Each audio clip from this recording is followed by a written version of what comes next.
6:30. Lost Creek, you're waiting on that one, Good evening, everybody. Thanks for joining us. It's 6:30 p.m. Tonight is Tuesday, November 5th, 2019. This is a regularly scheduled meeting of the Marquette Township Board. And if you join us in the pledge, we'd appreciate it. I pledge allegiance To the flag of the United States of America and to the republic for which it stands, one nation, under God, indivisible, with liberty and justice for all. Thank you. Clerk Rattari. Let's see who's here. Trustee LaRue. Here. Trustee Marks. Present. Trustee Everson. Here. Trustee Wiegand. Here. Treasurer Johnson. Yes. Clerk Rattari is here, and Supervisor Durant. Here. Staff present is Manager Gerard, our Township Attorney, Roger Zappa, our new Superintendent of Public Works, John Kangas, our Superintendent currently of Public Works, Kirk Page, and our Staff Planner, Ryan Dietrichson, is here tonight. Committee members present is Mike Springer from Planning, Recreation, and Roads. Thank you. Appreciate that. Public comment is first. If anybody'd like to share anything with the board before we start our meeting, feel free. Go ahead, Mike, sure, if you want to.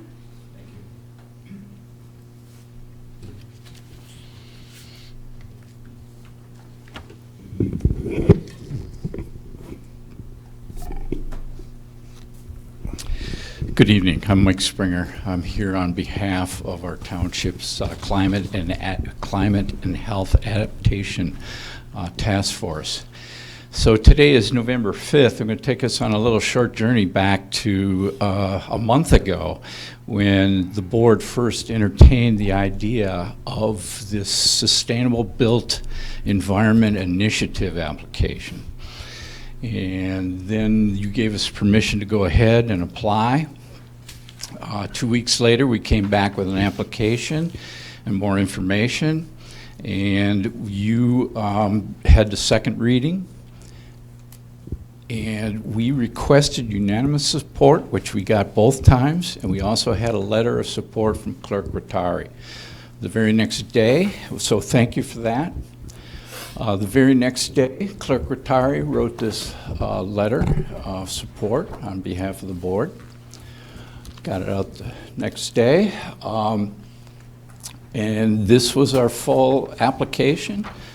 I know Lynn and I were working on it last minute on that Friday, the 18th. And you'd be happy to know that we got it in a whole hour before it was due. Now that's not, that's impressive. Even more impressive is, thanks to Lynn getting a hold of Frank Stabile, and we got a letter from Marquette Township Business Association. We got it in at 2 minutes before 5. So we're doing well. Anyways, so this is a follow-up letter that we sent to them. And the reason it's in here, I just want to point out that currently these are the people that are on the task force. We have Supervisor Lynn Durant, Planner and Zoning Administrator Jason McCarthy, Downtown Development Authority Representative Rob Sved, Elise Desjarlis from Marquette County Conservation, and myself. We're looking for more people. We really want to get somebody from the Business Association too as part of this. Frank said that he will be there. Perfect. Tell him when and where. Thank you. I got the email today. So we had our, oops, sorry, let me go here. We had our first meeting of the task force. It was moved to 3 p.m. because of a change for somebody in Lansing. Okay, we're going wrong right here. Let's try to get it right. Okay, so we actually were on a teleconference with Wayne Bea, and that's him there. And then also with Brad Newman. And at the end of that, I can say congratulations, because during that meeting, late Friday afternoon, they said we were granted one of the two awards. So now, what does that mean? In your packet, you have a letter from, actually it's from October 1st, it's to the DDA. And it basically explains what this whole process is. That if awarded, we're going to receive approximately $30,000 in planning assistance from Michigan State University. There's going to be presentations. I'm going to talk about one in a minute. And that those things will result in ways that we can affect zoning design standards, and that we can also obtain additional grants. So part of this process is, the main goal is to educate the community and plan for adaptations that will mitigate climate change. And also, again, it's meant to support applications for additional collaborative funding and serve as a guide for sustainable development. So this is what we'll see here in actually our community room.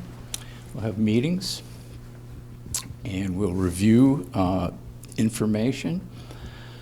And if you recall, before I showed you some imaging from Ishpeming, what they did there at Bancroft.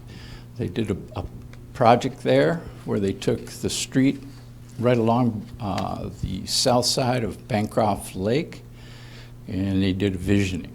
And so this visioning will affect this area here. This is mainly for our corridor. In 2021, we're going to be working on about 1.2 miles of the eastern half of this corridor. We also have other areas with the now roundabouts and with the underpass and safe routes to school routes. So this is the area we're going to focus on. So anybody that has ideas of what you would like to see along the corridor that would help mitigate climate and health issues, we're looking forward to those ideas. And so thank you and congratulations. And this will be our first meeting. We're going to have a community meeting December 16th from 6:30 to 8:30. And it'll be next door in the community room. And that'll be the beginning of the process. So thanks to this board for your support. We're getting recognition, and we're also moving forward in a very positive way. Thank you. Thanks, Mike. And thanks for putting all that together. You started it off and got it going, and we got $30,000 worth of planning that'll come in handy. And it really was the work of a lot of people, as you know. It A lot was, of people helped yeah. with writing this and putting it together, a lot of letters of support, and that's what counts. That's why we were awarded. Thank you. Thanks. Thank you. Any questions for Mike? That can be part of our comment, too. Okay, anybody else for public comment? Anybody else want to share something or ask? Okay. So tonight we've got, I need approval of the consent agenda, which includes approval of the regular meeting minutes of October 15th, budget work session minutes of October 10th, and budget work session minutes of October 23rd. We have bills payable in the amount of $113,307.52. And we have committee and other reports. Bless you.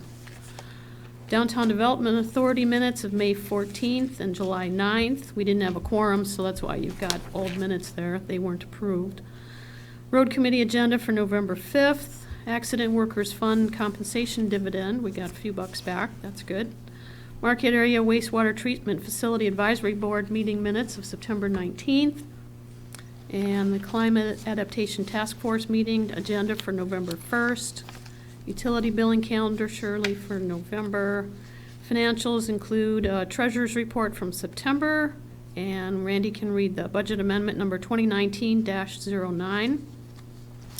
Correspondence not requiring board action is a memo from our Township Manager, Randy Gerard, regarding University of Michigan Dearborn E-Cities program recognition. State of Michigan requesting township completion of an online survey, and of course, charters, ever fun, communications regarding price changes. Surprise. Just about every meeting. I'll move to accept the consent agenda as presented. Second. And we will need want to read it first? And then Yeah, the budget amendment is 2019-09, And the highlight of that is authorization is requested to increase revenue and corresponding expenditures for the Liquor Law Enforcement Fund. The payment from the state of Michigan for 2019 is 20% higher than the one in 2018.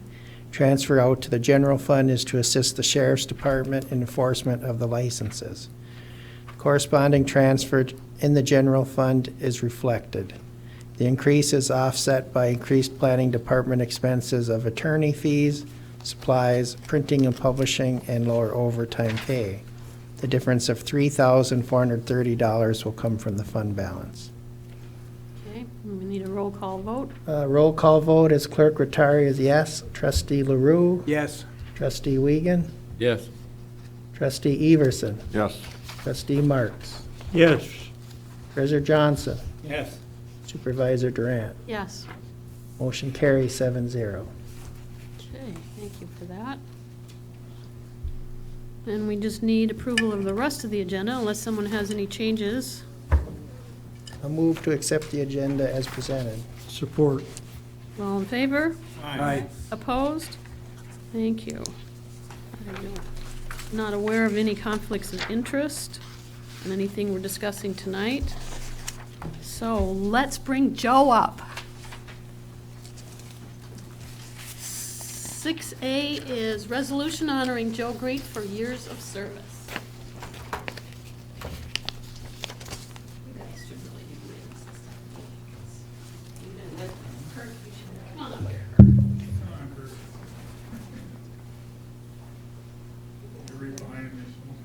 Get over by the mic.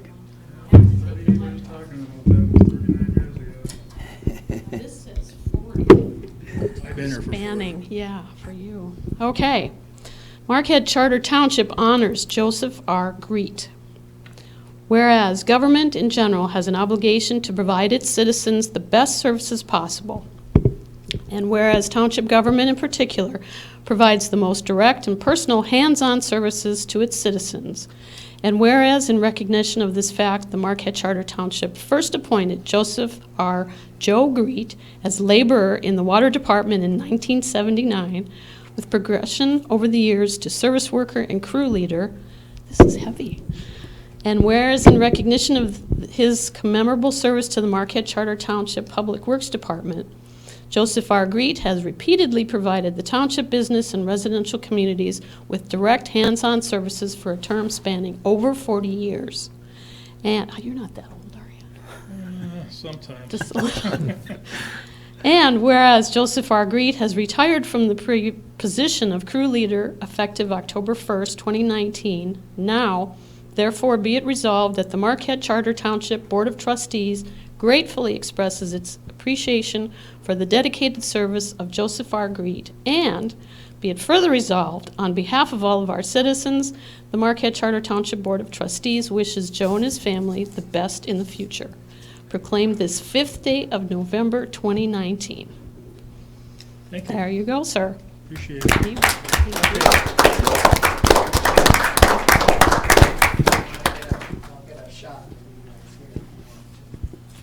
You should really say something. 4 years.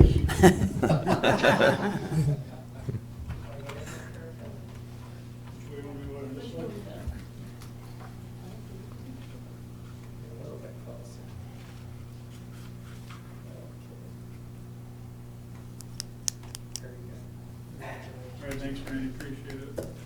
Say something? You have the mic. I'll shake everybody's hand here. Thank you, Dave. Thank you, sir. Same one. Somebody over there, what? Same one. Yeah. Thank you. That's the fun part of the job for me. All right. I would just want to say congratulations, Joe, and have a happy retirement. All right, thank you so much. Earned it. Yeah, Joe was actually your first staff employee. Came in under the CEDAR program. So I remember the Comprehensive Employment and Training Act way back when. He and Kirk were it basically for a number of years in terms of your staff. So he's been here since the first pipe was laid in the ground, basically, and, you know, maintained it ever since. Actually, So. my first day on the job was putting the water in there after the fire off. So it's been around, seen it all, so, Good deal. thanks, Joe. Enjoy life, Yep. Joe.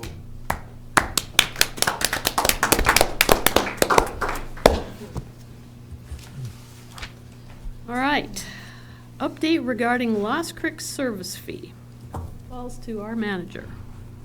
Actually, you know, the board's been talking about this quite a bit, and we do have with us tonight is Michelle LaJoy, who is the new AMCAB director, who is now responsible for Lost Creek.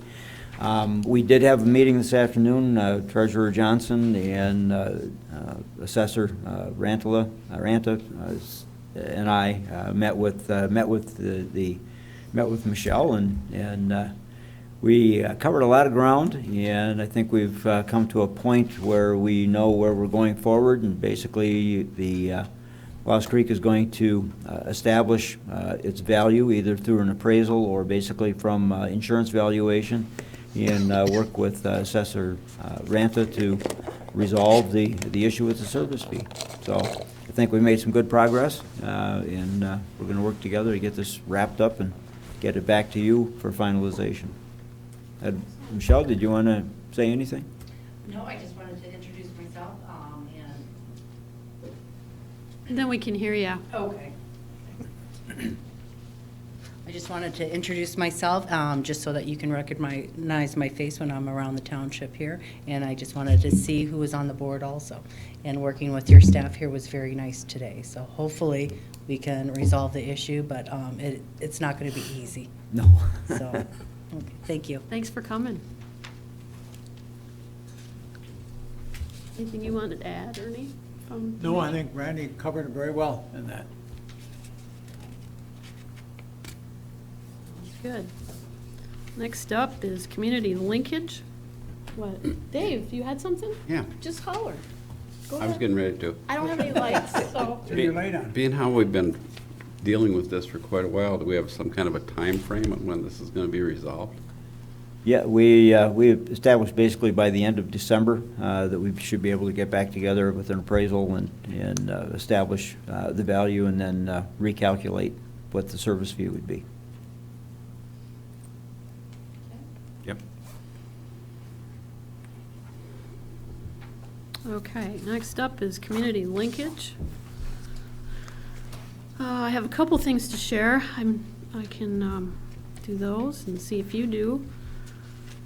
I want to have you think about maybe having a closed session special meeting at some point. Our deadline for the applicants is Friday, and I'd like to suggest we schedule that. It doesn't have to be right this second, but rather than waiting 2 weeks, depending on the applicants, we may have a 60 or 90-day window of waiting, so I don't want to wait too long before we review the applications. Now, John did let us know, or reminded me, that a committee was formed, and I don't remember if we actually had a motion or not, but. There was. You did. Okay. What I was going to say was, I don't remember if we had a motion to dissolve it, because we were told by legal that that could not happen, that the whole board has to interview and go through the applications. So I'm not sure, that's a Roger question, if we need to take another action Could we to, get a clarification from the attorney? I thought at the time the appointment was made, it was just to form a committee to take a look at the applications, to see that that what was filed, by looking at them and simply deciding whether or not they met the qualifications of the posting, and without any further review, would simply then pass that on to the board. Has that changed? Well, I wasn't asked anything about that particular committee until after the fact. Essentially, if that committee were to dispose of applicants because in their estimation, they did not meet qualifications, that's actually making a decision not to hire those people, not to include them in the hiring process. So under the case law, there's been a lot of recent developments in the last, maybe it's not that recent, 10 years, let's say, discussing the hiring process in entities that are subject to the Open Meetings Act. And it's my opinion that there should not be any culling of any applications by any subcommittee. So the committee that was appointed at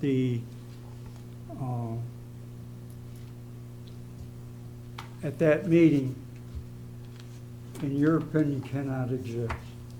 They can exist, they just can't do anything.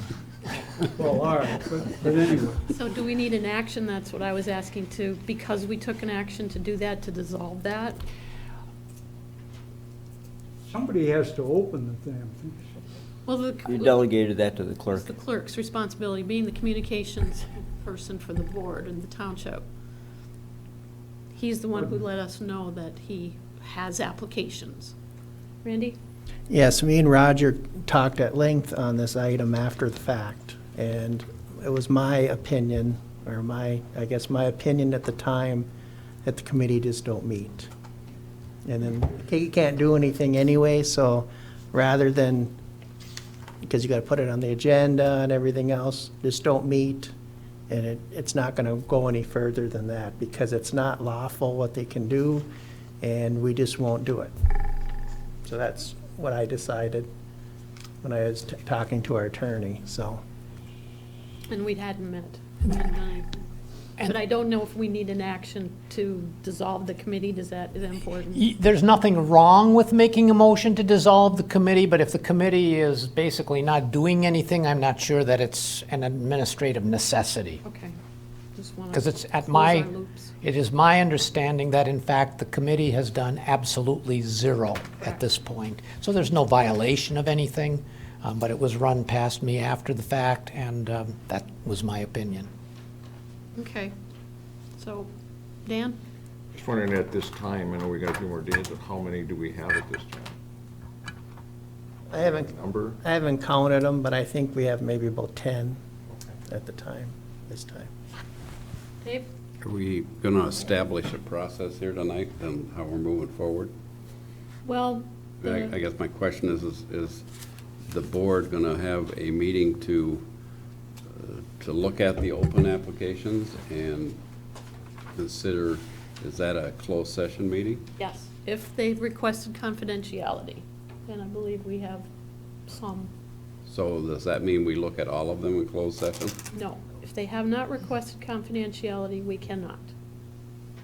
So we need to call a meeting and we can look at the ones who have not requested confidentiality, and then we go into closed session to look at the ones. We could do it, yeah, all in one meeting. From that meeting, we're going to decide who we want to. We have a matrix, if you remember, Mhm. and whether we ask the clerk to do it or we do it collectively, I don't know that that makes any difference as far as qualifications and, you know, if you Are we have, going to do that before we have the special meeting? well, we can't really, Nope. no. That's why we need to establish a special meeting. It's all gonna be done at that meeting. The whole board collectively will look at the 'Cause this is different, we have one employee, but we're all one boss, so we I have to. understand all that. I'm just wondering if we've We have to do it actually all figured out what together. the process is going to be, Yep, that's what it should be, as opposed to just having a special meeting and not sure what we're going to do there. right. Well, initially, we didn't have a lot of That'd be applicants just like the either. committee. Yeah, right. Let's set up a committee and not meet. Yeah, originally, we didn't have a whole lot of applicants, but now we've got more, which is what the manager said. He said, I'm thinking it'll be the last week and we'll get a bunch. So we have gotten some. But we can call them at the special meeting, and any that are privileged. And if we feel like we need to have the attorney here, maybe that's not a bad idea. But that, the confidential part would be in closed session. I think what's gonna happen, we're gonna have a special meeting, and I think we're gonna decide how we're moving forward there. So, Roger, would you mind being there? Do you think it's necessary? Does the board like to have him there, or does that make a difference? Because his schedule is, I don't know why it's necessary, really. okay, that's fine too. Yes, John? Now that the attorney has indicated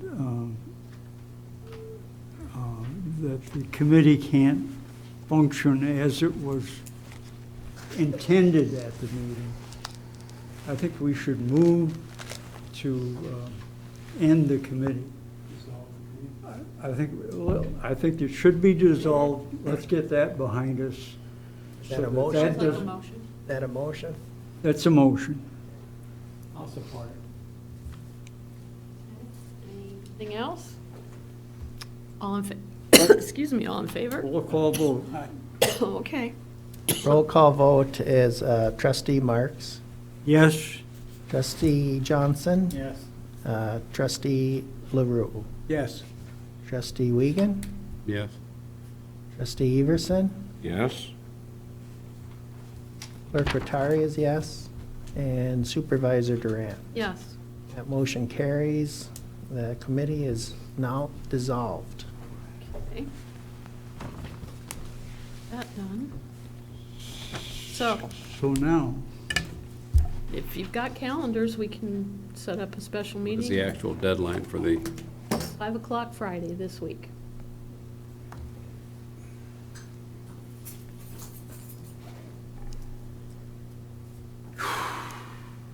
Sooner the better. Let's look at Thursday. 5:05? I got a hockey. Saying we got deer season coming up, and I'd like to see this moving forward before. We have to have it done by this Friday, coming Friday? No, the Yeah. deadline for applications is 5 o'clock this Friday. Okay, so after that. So if you want to meet at 5:01 or something, we could do that. But whatever works with your schedules. That's the 8th. Do you want to meet Just have it- Saturday? Just have it early next week. Okay. John? should we indicate that the meeting on Friday that we're scheduling will be to identify the applicants who meet the requirements of the posted job notice? Is that our first? That'll be Probably. that'll be That's the prob, first part of the meeting. yeah. that'll probably be in a special meeting, that'll be part of it, yes. So that would be the reason for having the Friday meeting. Well, I'm not saying it's Doesn't have to be Friday. Friday. Friday. Some future date. Okay, Whatever date we come up with, that we can all meet. okay. But yes, Thank you. that's the That's- purpose of that meeting, correct. About the 11th at 1 o'clock? Must be free, huh? Randy? You do have a matrix that the clerk should probably, one person should probably apply the matrix as opposed to 7 of you trying to evaluate whether they meet different criteria in the matrix. So you should probably designate, whether it's the clerk or whoever, the supervisor, since you are the personnel officer for the board statutorily, to go through the applications and take those out that don't meet the minimums according to the matrix, rather than try and do that in a meeting with 7 of you trying to determine whether or not the various factors have been met. So it's just something to think about, and that needs to occur before you have your meeting, otherwise you have nothing to evaluate any of the candidates against. That's kind of what Dave was asking, is when do we do this? Yeah. I think what Randy says is fine, but it's going back to what the attorney says, that we really can't call out anybody individually. It has to be done on Well, the board. you But have if to you do it meet on the the matrix, criteria. the matrix itself will do it. Once you bring it to the board then can make that decision at that point in time. You have a process in place in policy on how you do this, and it delegates the personnel director to do that. The supervisor is statutorily your personnel director. She has delegated that to me. The board is handling the process, so it should be the supervisor that actually goes through the matrix with all of the candidates, with all the applications, to determine which meet the minimum criteria and which don't. They all have to come back to the board. They can all come back to the board for review, but determining the two categories, which those that meet the criteria and those that don't, should be done before that meeting. Because that's the same thing what happens with all the hiring, you know. If we ask for a master's degree and they only have a high school graduation, then they don't meet the criteria if it's necessary for the job. Not that it is in this case, but that's an example. I think it goes back to Dave's, the procedure that we're gonna follow at this point in time. Yeah, and what I'm suggesting is you simply follow your existing employment process that's laid out in policy, and that would fall to the supervisor to make that determination as the personnel director, statutory personnel director. So the meeting is going to be determined by when you can have your paperwork filled out. We'll do it tomorrow if I have to, that's fine. No, you can't do it until after the 8th at Well, 5 I'm just o'clock. saying, it doesn't matter to me. Roger? This is a very fine distinction, perhaps, but the matrix can be completed by the supervisor with the criteria whether they meet or don't meet that particular credential, but none of the applicants should be discarded or removed from consideration. The matrix will then indicate that this particular applicant meets one of 15 criteria, and it's an easy decision to be made, but that decision is still in the unique position for the township for the township manager. Must be made by the township board as opposed to a subcommittee or any one person. So, and all of my comments are restricted to only this particular personnel position. There's a well-documented and accepted procedure for other positions within the township. This one is different. And they're not our employees either. Correct. This is our employee. Correct. Right, That's why and we're doing it. the matrix is designed to rank in order how the individual applicants match up against the criteria that you've established value for. It doesn't eliminate any, but it basically puts them into a rank order on a numerical basis for those that meet the criteria, and you still have those that don't meet the criteria.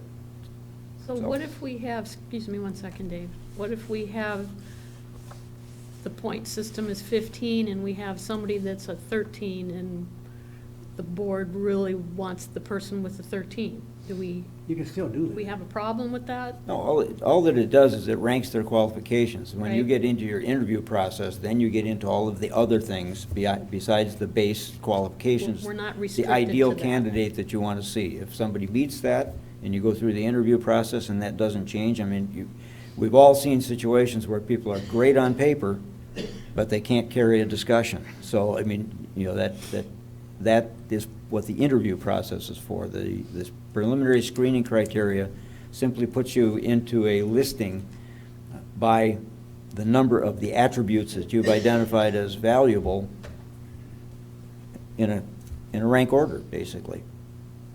So it doesn't make your decision for you, but it gives you some criteria to work with. Go ahead, Dave. So if I understand the process right, after November 8th at 5 o'clock, the supervisor is going to fill out the matrix, and the special meeting we call, where we will be determining which of those applicants we wish to move forward to an interview. You'll see them all, So that's the purpose of the special meeting. right? Yes. And the special meeting then will be twofold so that we can cover any confidential. We can have a work session, or I mean, I always call them work sessions, Special meeting. closed session, to talk about the confidential ones. So it's ball's back in your court. Yeah, now, I would suggest that if you do in fact have 10 candidates, which I don't know, but the clerk mentioned 10 candidates, if you do have 10 candidates, to apply their materials to the matrix is not going to be a 10-minute job. So. I'm back to Monday at 1 o'clock. I'll second that. That's fine. Yeah, let's move forward with it. Monday at 1? Yeah. Monday at 1. So I will move to schedule a public, or a special meeting at November 11th at 1 o'clock. Veterans Day, at 1 o'clock, and the purpose is to review the applicants for the township manager. Support. Any questions or issues? Yes, Ernie. Knowing that there's that many, if we have to have another one, should we set up a second one? You can do that at the special Yeah. meeting, because it's a meeting.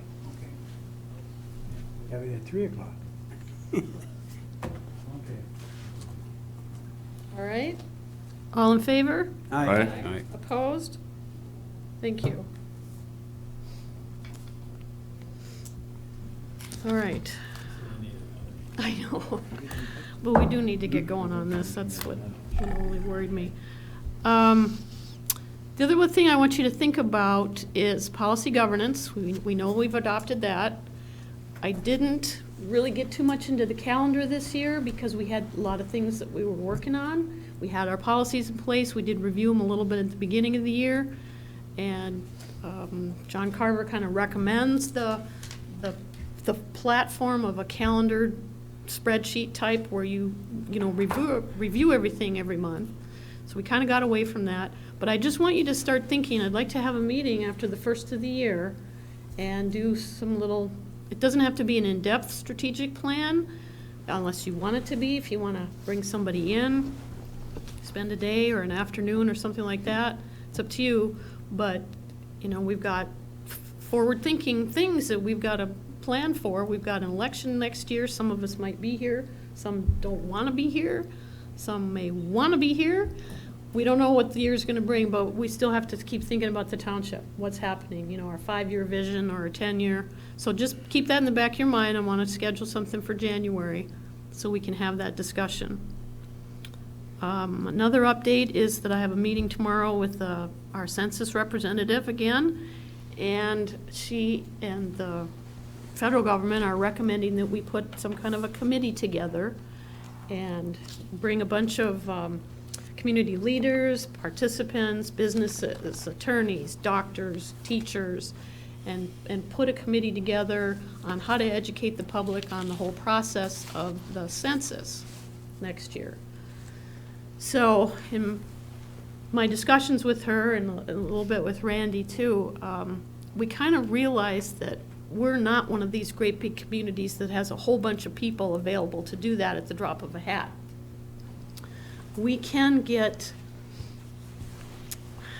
it's not really like credit or absolution or anything from the government by not doing that, but we can fill out a form saying that we will make every effort as a municipality to educate our people on what's expected of them, or hopefully expected, to come out of the census. The importance of it, the education of it, the possible employment for some people for a year or so. And we've started that already, and I explained that to Connie, that we've put stuff on our website. We've got, we had a gentleman out here for a couple hours with a table last week, and he answered questions and handed out flyers. We've had things on our utility bills. We've done an email blast, I'm pretty sure, to our 400-plus people who've provided email addresses to us.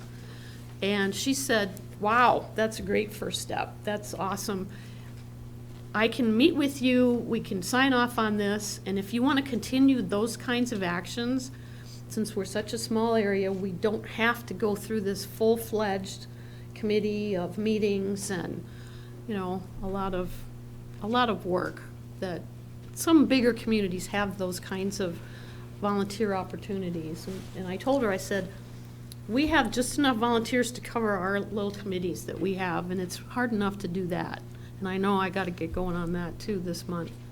So I'm going to meet with her tomorrow, hopefully continue that line. Unless you guys want to change something, I'm happy to, change directions. But then I can just give you that information. I can stick it in your mailbox or whatever the form is. I don't know what that involves, but I think if you're all right with that, I'd like to go that direction instead of tapping into our people. The education process, just to teach them what to teach, is pretty involved. So, Pete? Well, with the mix of our community, we have young people and we have elderly people. We already, which was stated already, we go on a website, and that's where the younger people would be watching stuff like that. The older people will be going to their mailings and stuff like that, And so that's a good start. I mean, not a whole lot more unless you go door to door, you know, so. We don't have to do that. There are jobs available, and we can Right. educate our public about our township for any of those people that do want to be involved. And that's, or the people who were hired, they're gonna contact the people who didn't reply. Right. So, But even the hiring is, could be office work, it could be accountants, could be people doing mailings, it could be people opening envelopes, so it does, you know, it could be someone who just, you know, I hate to say housewife, but someone that's home, a student perhaps. There's a lot of different opportunities, and they start at little different wages depending on your background. If you have an accounting degree and they want, you know, somebody in an office, there are offices that they have set up, districts. So there are numerous jobs in this area, temporary, if somebody wants to do that. So that's part of the whole educating process, and I can find out more from her tomorrow what other information we can provide. So, there's not a lot more you can do. You got website, you got paper, you got handouts on the counter up there. I mean, we're sort of covering a lot of the bases already. the big part about the education side is informing people why it's important to fill out the survey. And they can do it online, they can do it on a piece of paper when they get it in the mail, they can do it on the phone if they don't feel comfortable doing it the other two ways. So you got 3 different ways to answer the questions. They're not so invasive that you're giving your life away to the government. Your name and it's your address is what it is linked to everything so that they can count. I was watching, oh, what the heck was that yesterday? I was watching something and they said, back in 1920, because of the census, and I went, oh my gosh. And they weren't even talking about the census. They were just giving a statistic about what was happening with prohibition and how many people were working and how many weren't, how many were on the food lines, and that all came from the census. And it's been going on since what, I should know that, 1886, 80, something like that, to collect information for the benefit of everybody. That's why this is so important. Schools get their funding based on how many pupils are in the community. Marquette County lost out 10 years ago. We didn't count all our kids. So whether the people didn't fill out the form, they didn't want the government to know they had 6 kids instead of 2, or whatever their reasons for holding back, Marquette County lost out. So this stuff is important. All these numbers that they're gonna try to collect are valuable for grants. And, you know, we've talked about those statistics in the climate meeting. Based on da-da-da-da-da, this community should be receiving da-da-da, you know. So this is part of the education process. So to try to train trainers to go out, it's kind of tough. So if we kind of try to take that on, I think Are they we gonna can- contact the newspapers, the TVs, and are they gonna have articles on each one of them? On the different methods? Yes. Yes, Okay. yes. And we can help with that too. John? Our greatest communication link with our citizens, our township citizens, is the community calendar we put out. And I think that's an important use that we need to make whenever we want to communicate with everybody. Because everybody gets one of those, and most people look at them. So that's a place to put that message. Yeah, we did do it at least once already, I think at least once. Yeah. Dan? On average, how many people a day come through those doors and come in for business, for whatever? If we had our staff trained enough to hand out information, ask the proper questions, I think that would be a good benefit also. Yep, I'll see what resources Connie's got available for that side of it. And we can have somebody else in here again, you know, she can come and sit, or one of us can, and hand out flyers, or whatever, when people come in. But the census people could also contact, example, Martran or something, like to put something on the side of the bus, be counted or something like that, something catchy freeze, because they're all over, everyone's looking at them. Does somebody pay for that then, or how do you do that? Would somebody have to pay to put that on the bus? I would imagine, but, you know, you'd have to work that out with the transit authority. Okay. But that would be a catchy thing for, you know, be counted or something like that, something after that. Yeah. Okay. That's a good idea. I'll ask her. Don't tell her I said it. Okay. The only other thing I wanted to share was I did send out the platform recommendations we made to MTA. So I got acknowledgement back on that, but I don't know. I don't know what happens with it after that. I'll have to find out. Yes, Ernie? It goes to the MTA meeting, and they have to approve it, sending it up to the legislature. at that Yeah. point in time. What I meant was, I don't know if, just because we made a recommendation, if it ends up on their platform, yeah, I don't know how it gets weeded out, you know. If 2 or 3 communities ask the same thing, maybe that gets in and the others don't, I don't know.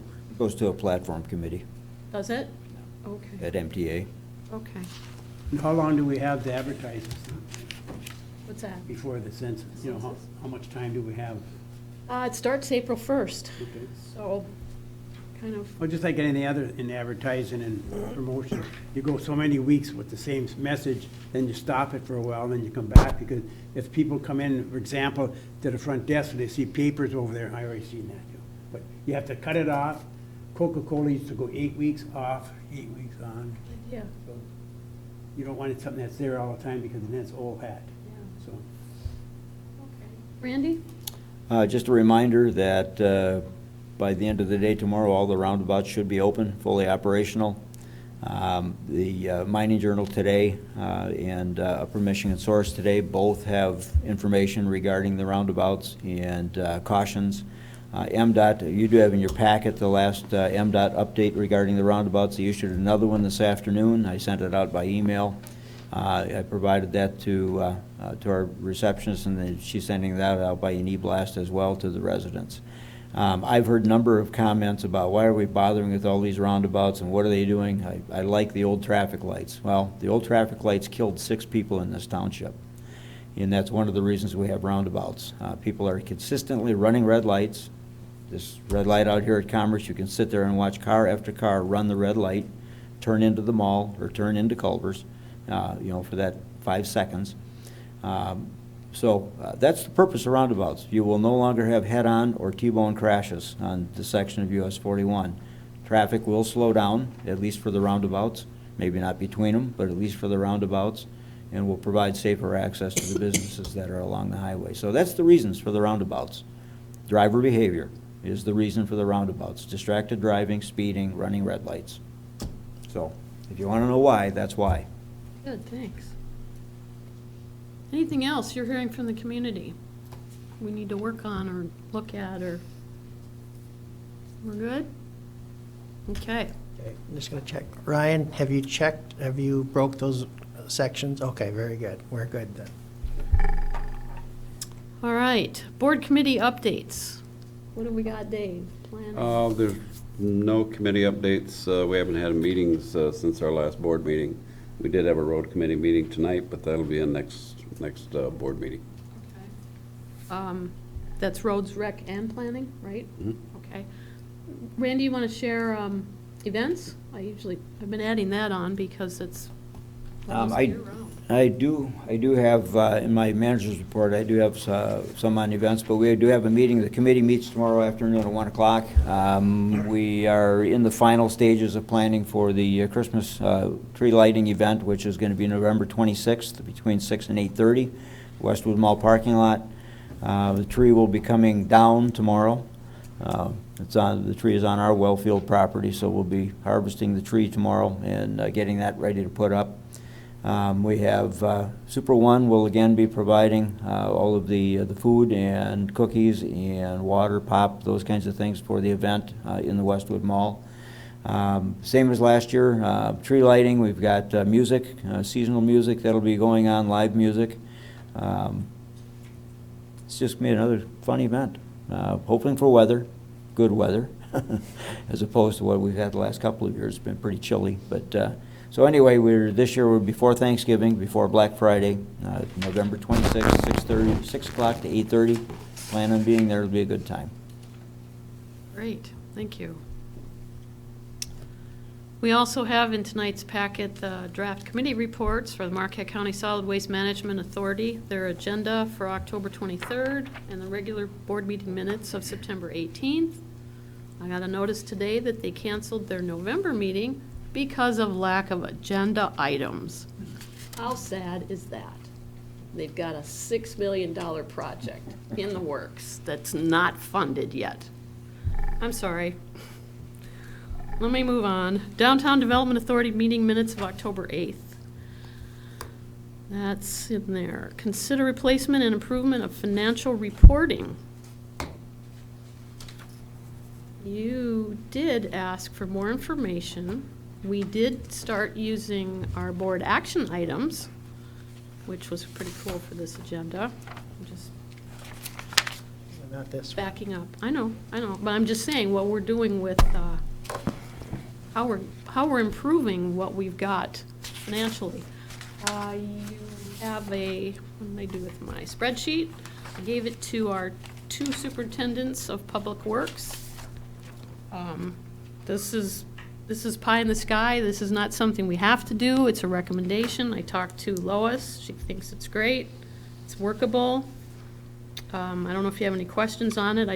I kind of made this up a little bit based on what we do have. I changed the years just to make it a little easier to put examples in. I put budget amount numbers, or budget account numbers in there, just made those up. Lois has already got numbers planned out. So if we want to, this has been our concern, if we want to take money from a project that's already budgeted and move it to another project, an emergency comes up, we want to make a loan like we have done from some of our departments. We've been able to pay high interest rate loans off early by borrowing the money and loaning it to ourselves and saving the township tens of thousands of dollars in a couple cases. It's just good money management. And this is part of it. We've known that we put budget amounts, set budget amounts aside in future projects or replacement and improvement or whatever you want to call the account. And we just kind of lose sight of how much is in each project so far. So if you've got a 10-year project, you're going to save $10,000 a year. By year 5, do you have 5 years worth of savings or not? So this is what the board has asked for years, and this, I think this is the easiest way to chart it. It doesn't really become part of the budget. It's a result of and a report from the budget. So we can keep track of this every month. If it doesn't change, it doesn't change. It can get put right in with the financials. If we don't have to shift money, it stays the same all year long. Everything gets funded, we go to the new budget. So it's a recommendation. Think about it. If you have comments, ideas, Lois is good. I'm not sure, I haven't talked to John and Kirk since I gave it to them, but they kind of got the concept, especially since John would be the one working with it. Lois will, and she thinks getting together with the 2 of them, be able to identify these numbers. So how much do we, right now, or at any given point, have for the ATS with the generator? How much do we have for the lift odor control? How much do we have, so they will portion that out. They'll give us a starting point of what those numbers are, and then we can just alter these dates and go forward. Dave? I would think something like this, we don't need that often. I would think it would be in the general information in the budget. Hopefully, we wouldn't. It's not going to change more than annually, so it doesn't make any difference. Exactly, that's what should happen. But that's why I just gave these, examples. Now, on the other side too, the manager and the department heads have authority to take care of things that happen. If something breaks down and we know we have to have a $10,000 item replaced tomorrow. We don't have a choice. A part's broken, somebody's without service, those things have to happen. And depending on the cost, whether we get involved in how to fund that happens after the fact anyway, so. Yeah, you would see those. Projects should still be funded. You would see those in budget amendments.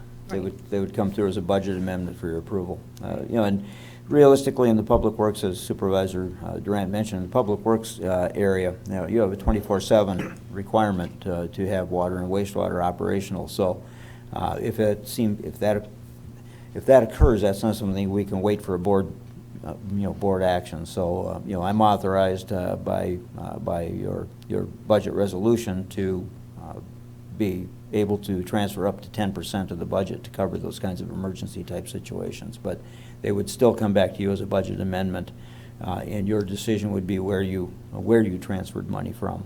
We'd have a recommendation in the budget amendment, but you could always alter that.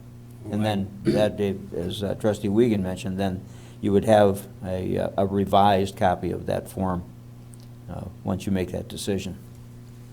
Right, I would think if you have a budget amendment that affects anything on that report, that you would that would be an addendum to that budget amendment. Correct. And it's done by resolution too, so it's all voted on anyway. Yes, Pete? Under, you mentioned policy governance. In the policy governance, we give the authority to people to take care of a lot of that stuff. So, a lot of it don't have to come right up to the board. The board is responsible for something else. So we can read into what we want, but look at that when it comes around. Yep, it's not like we don't see it, it's just taken care of. Right, exactly. Ernie, did you? Oh, John? It's a concept that we've been attempting to establish. I think we ought to go ahead and give it a try. We can always change it. Yep, my mother always used to say, it's all up to us. Okay, excellent. I will keep working on that. This is probably as close as we're going to get to budget items. When do we expect to do? Well, we're gonna set up another work session. Okay. Steps, a couple items here. We can just do whatever you want. Consider request for support of liquor license transfer. Yes, I believe Attorney Davis is here representing Thomas Theaters. And basically what you have before you is a recommendation or a request to transfer a liquor license that currently exists in the city of Marquette to Marquette Township to Thomas Theaters. And Thomas Theaters has submitted that request. It's been reviewed by Planning and Zoning Administrator and found to be in compliance with our zoning ordinances, and we see no reason not to approve it. I don't know if Attorney Davis would like to address the board. I don't actually have anything to add to that wonderful summary. Thank you. I just wanted to make myself available in case you have any questions. Right. Randy? I'll move to approve the liquor license transfer to the Thomas Theater Group. It's actually Theater Beverages LLC. So I'll amend that in that when I put the motion in. Support. And authorize the township clerk to sign and execute the document. Support. Okay, any questions, comments? Okay, all in favor? Aye. Opposed? Thank you. Thank you. Thanks I'll for get coming. that. I'll get that signed tomorrow. I've never been, so I thought I'd come. Great. See how easy that was? Hope you learned something. Realistically, we have only a kind of a rubber stamp type of a process any longer. Just like speed limit setting, the liquor licensing law changed and took township approval essentially out of it, but we still have to approve it. So it's kind of a strange arrangement, but that's the way it is in the state of Michigan. Just have to run, we have to run it through and put our stamp on it and send it on. That's pretty much it. And basically all it is a zoning compliance check, really. Well, and to know what the township knows what's going on in the township, so it Yeah. corroborates that. Okay, consider proposed revision of fire prevention code. This is our first reading. The first of probably several that you're going to be seeing over the next few meetings where we're going to be revising ordinances.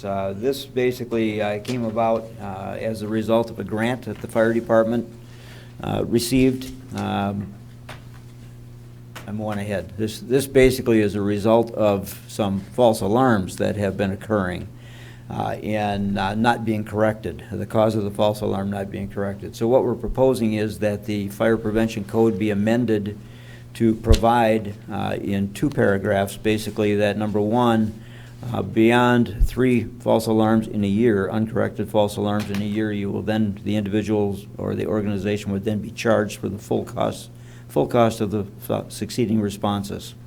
And would also establish in the last paragraph identified in the attachment the cost factor as well. So that's the point. The point is we do have a couple of businesses basically that have not corrected the issues that are creating the false alarms. We've been there multiple times. Any more than 3 in the course of a year, they will be paying the full cost of any subsequent response. That's the proposal. So you can corroborate this, Dan, and 3 o'clock in the morning, I've often thought of bringing my pager just so you can hear it. Well, I guess you've heard Dan's go off a few times. 3 o'clock in the morning, you're dead asleep. And XYZ company, I don't want to point fingers, alarm goes off that they're HVAC 12, like we had today, I think. And they called them right off right away. But, okay, so everybody gears up, they get to the hall, the fire trucks are going, and 10 minutes later, false alarm. And there are companies that are not doing anything to stop that. So whatever they have to do on their ends to get their alarm companies or the alarms themselves to stop going off, it's just it's a stopgap to make sure that they're not abusing our services.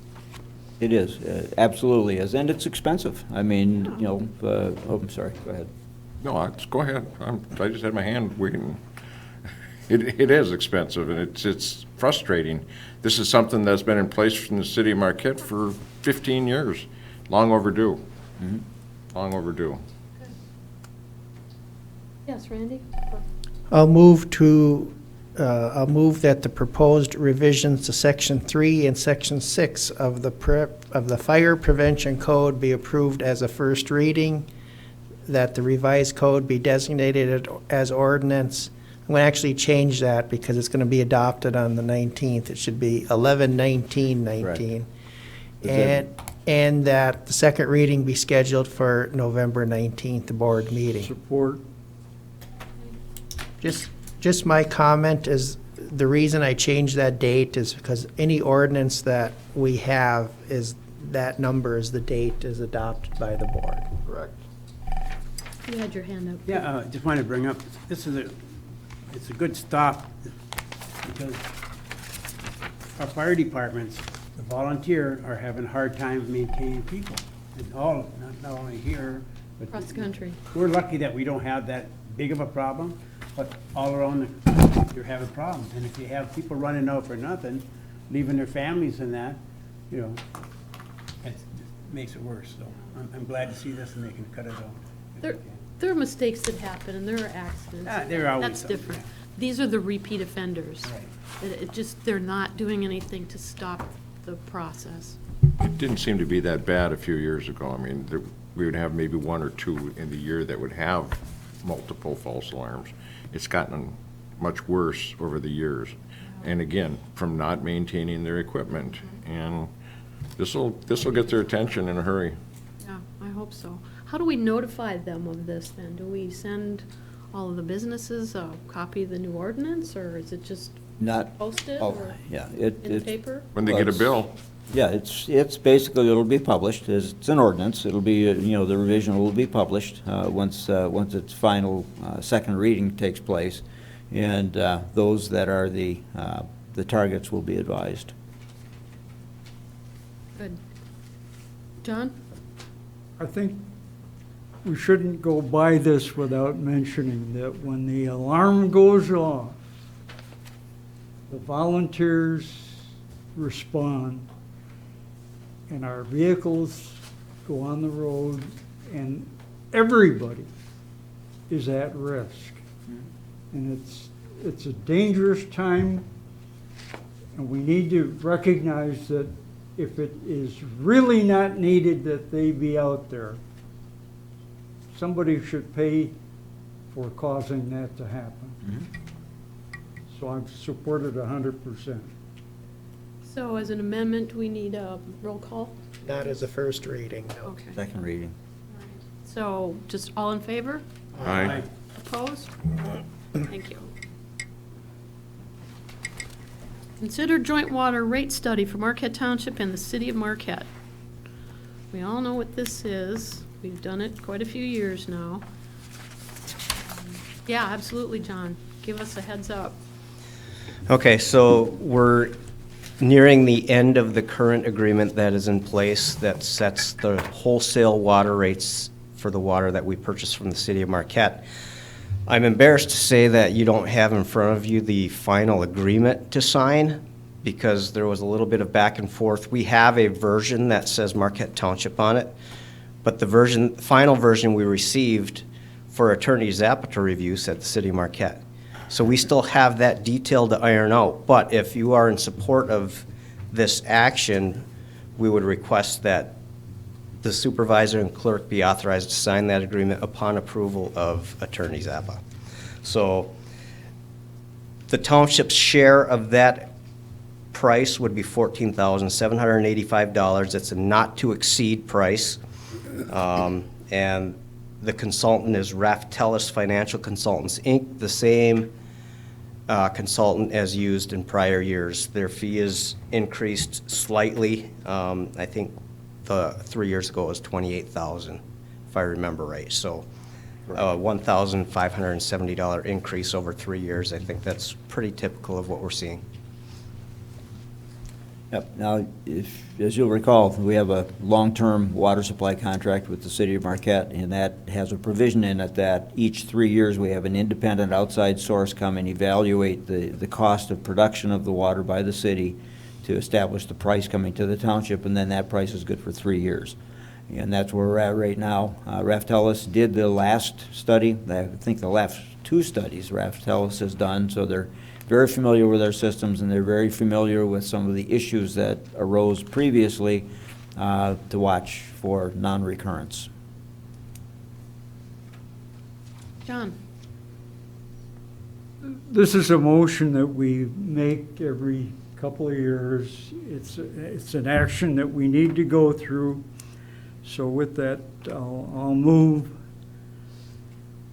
that we enter into the agreement with Raftellus Financial Consultants Incorporated for the not-to-exceed price of $29,570 and to authorize the supervisor and the clerk to sign the agreement on behalf of the township,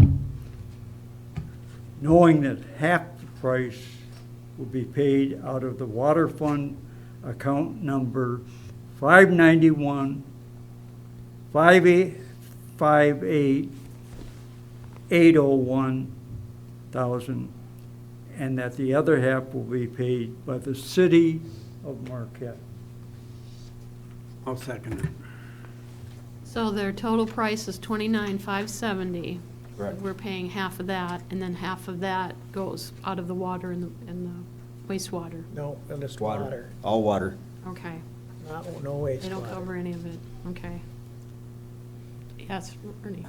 Should we indicate in there that the supervisor and clerk will sign the agreement after the attorney has The corrected copy. given the corrected copy to him? Correct. Indicate that somewhere in there. Yeah. Any questions? All in favor? Aye. Opposed? Thank you. Okay, now we can talk budgets. 9D. We're done, aren't we? Let's schedule some work sessions, or at least one, is what I'm thinking. I think, it's up to the board, but at least one more culminating consensus-type work session is what I was thinking. If you want more than that, absolutely. I don't have a problem. Dave? We talked about a number of things that we're going to change on it at the last work session. Scheduling another one depends on when that's going to be done. Yeah, haven't seen it.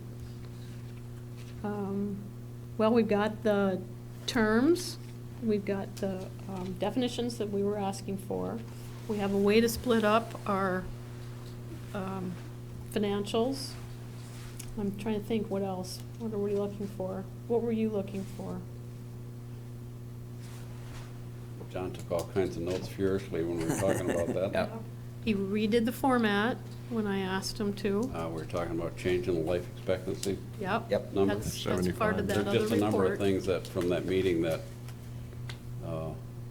and I'm just wondering when all those are gonna be implemented and published again, so we can have a day or so to go over them before we have our work session. What? Those items are in process between Public Works and Finance currently. And I'm not sure where they are at this point, but if you wish to schedule a work session, we will have them to you 2 days before that work session. Because originally John said 2 weeks before 2 Right. weeks, right? So. Yeah.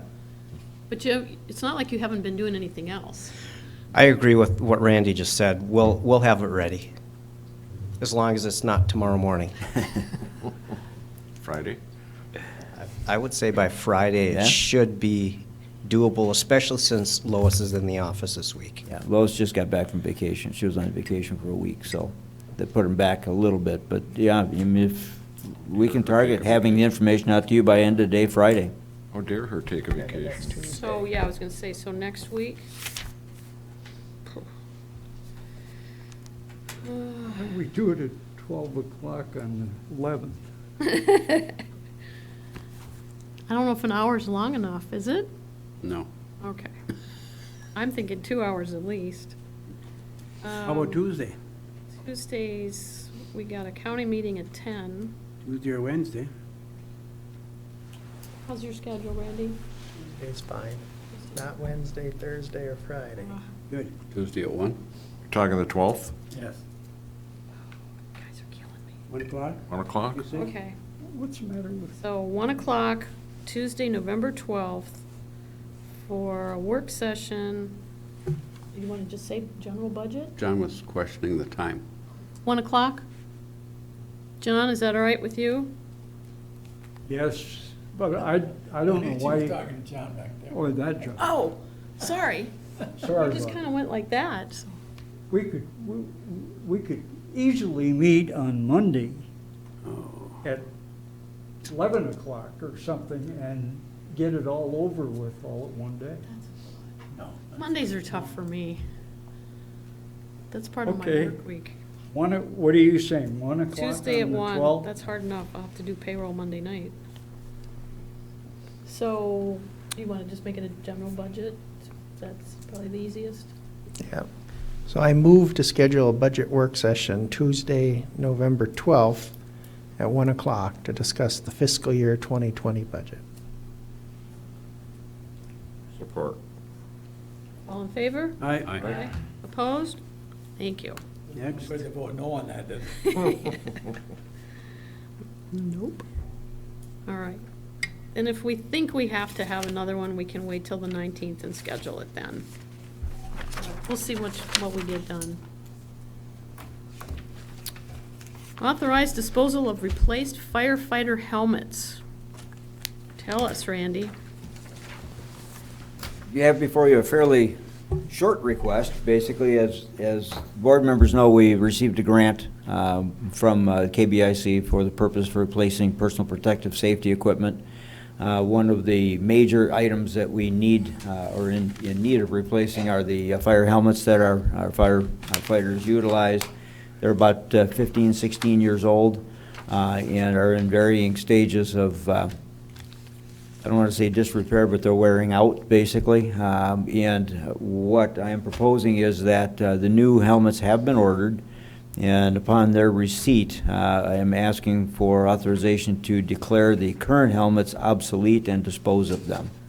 They are not of a standard that could be utilized by another department, and they serve no purpose for us once they're replaced. So by declaring them surplus, and we will simply dispose of them. We had a question, since they were funded originally by a FEMA Aid to Firefighters grant, that they may want them back. We received notice back from FEMA today that they have no interest in those helmets. Go figure. we? You just send them to the solid waste? Actually, what I would suggest is, if they are surplus and serve no value, that we possibly make them available to the firefighters if they want to have their old helmet. I mean, a lot of folks do. They like to have their old helmet to set on the bookshelf or whatever, just as a memento. Or we can simply dispose of them, landfill or whatever. Anybody, That would be the cheapest way out. anybody that don't want them, we could give them away at the next community day to the kids. There you go. I do think that'd be a nice gesture, though. I think several people wouldn't mind having them. Yeah. So, anyway, they have no value to begin with, so. Pete? I'd like to make a motion that the board designate the outdated and replace the fire helmets as surplus and authorize the staff to dispose of them. I support. All in favor? Aye. Opposed? Thank you. You take our suggestions, or your suggestions of asking them. Make available if they wish them, if they'd like to have them. They do weigh, what, 9 pounds? The new ones are so much nicer. Yeah. So much nicer. I know we, They actually stay on your head when you tip your head down. They don't fall off because of the being so heavy and top-heavy. It was kind of comical and kind of telling, actually, at the last community day. We did have a small set. We had one of our firefighters that was relatively small that left, so we had the remaining turnout gear and helmet that we had for kids to try on at the community day. It was actually kind of funny watching because they could not move once they put all the gear on. It was just A lot of weight. it weighs about 40 pounds by the time it's all on. So it was kind of A comical. lot of mothers might want to have one to keep their kids. Okay, we're down to public comment again. We just zipped through this. Anybody wants to share anything with us? Otherwise, any announcements from the board? Share?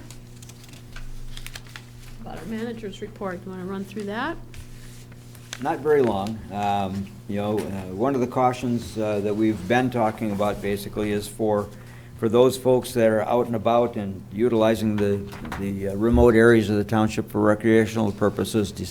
November 15th, firearms deer season opens. All of the area in Marquette Township is open to hunting, to deer hunting, with the exception of populated areas within 450 feet is a safety zone, basically, of any occupied building or farm building. So for the folks that are out there biking, hiking, walking dogs on the well-filled area, be aware that there may be hunters present. Make yourself visible if you can, bright clothing, preferably orange or other bright color. And make sure that if you have your dogs out there that they're not running loose, you have them on a tether, because they can be mistaken for a coyote or a wolf or whatever, which could result in you not having a dog any longer. So just be aware, first of all. Secondly, we've already mentioned the roundabouts are scheduled to be fully open on the end of the day 6th, which is tomorrow. So be aware that there will still be some cones existing because some of the median work is not done yet, but all lanes should be open by the end of the day tomorrow. So you're coming eastbound, it would not be a one-lane restriction. Catch the Vision, the Christmas tree lighting, we've also mentioned that already. It's on the 26th, Tuesday, November 26th, between 6 and 8:30 in the evening. Santa Claus will be arriving. The Sheriff's Department will be present, Fire Department will be present, Super One will be providing the food as they did last year, which was a big hit. So it'll be a fun evening for 2.5 hours, inside, outside, at the Westwood Mall. Let's see, seasonal office hours for the holiday season, Thanksgiving. We will be closed November 28th and 29th in the office. For Christmas, we'll be closed the 24th and 25th. And New Year's Day, January 1st, will be closed at the office. During those periods, we have 24/7 coverage for emergency water and wastewater issues. You simply call the office number 228-6220 and follow the prompts to call out the service worker that's on duty. So, let's Except see. Joe. Say again? Except Joe. Joe will not be on duty. Let's see, what else was there? I guess that's pretty much it, unless you have any other questions. But again, transiting through the US 41 corridor should become a little bit easier by close of business tomorrow. Pete? I just want to mention on Christmas tree lighting, don't leave the weather deter you, because you're out there for the tree lighting and Santa Claus and stuff like that, and then you come inside, so you're not gonna be stuck outside, and then there's gonna be food, and there'll be coffee, and, you know, whatever, but don't leave the weather, you know, scare you away. Thank you. Dan? Speaking of lighting, where do we stand with the generator? It's on the pad right behind us. Is it out there? Mm-hmm. Gas is not, the gas line has not been run yet, When was but the that put in? generator's in place last week and a half ago. It was just a test to see how observant folks are. I don't think it was that long. Did Yeah, anybody it's a know week it and a was half. there? Can't you hear it? I knew it was there and that they were hooking up the gas. Oh, really? Yeah, Semco just needs to run the gas line. They've not completed that as yet. Okay. So it wasn't official. I know you had mentioned the end of, Done. the end of October, and so, good. Yep. So it is here, it's in place on the pad. So we and, could fire it up at the next meeting, or? as soon as Turn off all Semco runs the the gas line.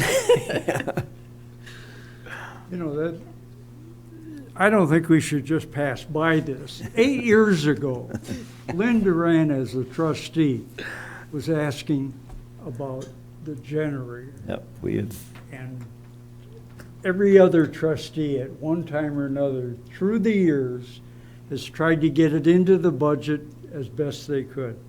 So it's been a long effort and I appreciate the effort of the manager with it finally becoming a reality.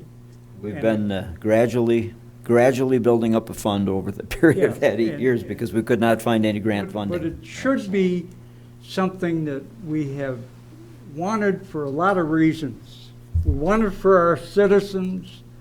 We want it to establish a place where the state police, any other agency, police agency, during a crisis could use it. And it's because there's not a lot of those facilities available. In fact, I don't know of another one. There's not. And so what we've done is done something for our community and something of very big importance to the safety community that needs to have that in place. Well, and we can keep running when we have a power outage, too. Well, And even an election. It does a lot. It does a lot for the clerk because all of a sudden, we could actually hold an election on a day like that and still have access to computer work. But it's long overdue, and I'm very pleased that it's finally come about, but it's been a long haul. Okay, Dave? Did I understand, Randy, that you said that we're waiting for Semco to hook up a gas line? Does that mean it's gonna have a separate meter? It'll be part of our gas. of our It'll- Yeah, system, it'll be part of our system. It's going to be a tie-in to our gas line that we have here. They just haven't run that line back to the generator as yet. One other item, the trustee LaRue just reminded me of, the road commission did complete their traffic count out on US 41 and have submitted it to the state police. They've not gotten a response back as yet. So we'll see what that brings. But we are going forward with the cautionary signage that we had talked about previously, establishing a couple of safety zones near the fire hall and on the curve out here to do advisory signage recommending 35 miles an hour. So we're going to go forward and do that. Any other questions for the manager? I don't have any future agenda items right now, unless somebody else thinks of something, let us know, or something. I have to read the motions Yep. first. First motion was the consent agenda as presented, that was approved. Second motion was approval of the regular agenda as presented, that was approved.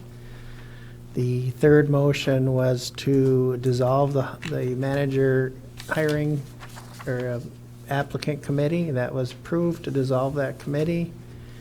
The fourth motion was to schedule a special meeting on November 11th, Monday at 1 PM to go over manager applicants. Fifth motion was to approve the liquor license transfer. That was approved. The sixth motion was to approve, the first reading of the fire prevention code ordinance, and that was approved as a first reading. The seventh motion was to approve the joint water rate study for the city of Marquette in Marquette Township, and that was approved pending legal review. The eighth motion was to schedule a budget work session, November 12th, Tuesday at 1 PM. That was approved. And the ninth motion was to approve the disposal of the surplus firefighter helmets, and that was approved. Lots of good business tonight. Okay, any board member comment? Oh, Randy. Future agenda item. You will have one coming up, and Mr. Zedudnik is here. I don't know if he wants to make comment to it, but Roger is working on a revision to the noise ordinance to address an issue that we have. So that'll be coming up probably on your next agenda. Okay.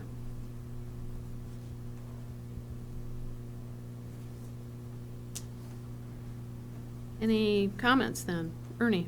I just went, going through, reading everything in there, and I noticed on the Marquette Area Wastewater Treatment Facility Board meeting, our new